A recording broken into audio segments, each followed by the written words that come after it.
پہلے خرید کر پڑھا نہیں جایا کرتا تھا، اب لوگ خرید کر پڑھ رہے ہیں۔ آج جرنلزم کا کینوس جو ہے اس کی جو پھیلاؤ ہے بہت بڑا ہے، اردو اخبارات اس کے مقابلے میں کم ہی ہیں، مگر جہاں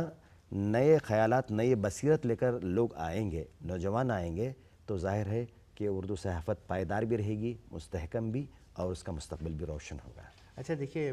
شاہد، یہ آپ نے میرے خیال سے 20 مضامین آپ نے لکھے ہیں، 20 کالم آپ نے لکھے ہیں، اس کے علاوہ آپ کے تبصرے ہیں، کچھ تنقید نگاری بھی آپ نے کی ہے، تو ان تمام کو آپ نے کبھی اکٹھا کرنے کی کوشش کی؟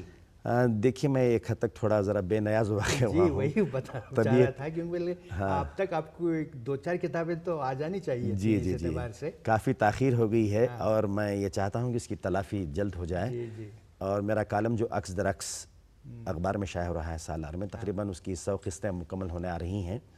اس کی 1-2 کتابیں آ جائیں گی، اور میرے منتخب مضامین کی بھی کتاب عنقریب آئے گی، اور میری جو بکھری بکھری شاعری ہے، نظمیں ہیں، اس کا بھی ایک مجموعہ آئے گا۔ چاہیے بھائی جی، اور میں یہ چاہ رہا ہوں کہ میرے انٹرویوز کا بھی انتخاب کروں، یہ تمام چیزیں میں چاہ رہا ہوں کہ تقریباً 1 سال کے عرصے میں وہ آ جائیں، ایسا نہیں کہ بہت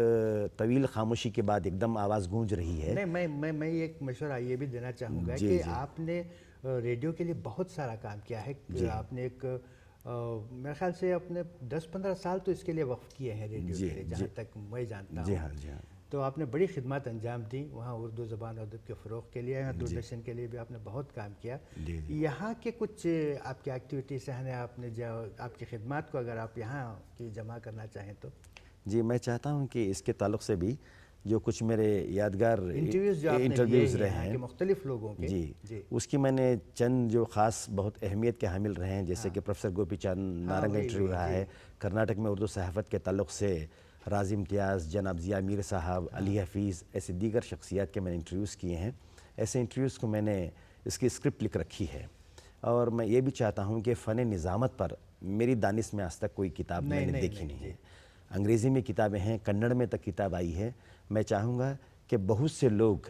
نظامت کو بھی اپنائیں، پروفیشن کے طور سے اپنائیں۔ حالانکہ یہ تھینک لیس جاب ہوا کرتا ہے، آپ کی آنے کی آمد کے لیے اتنے فونز آئیں گے آپ کو، آپ کی روانگی کے لیے بھیڑ میں آپ کھو جائیں گے، کوئی پوچھے گا نہیں۔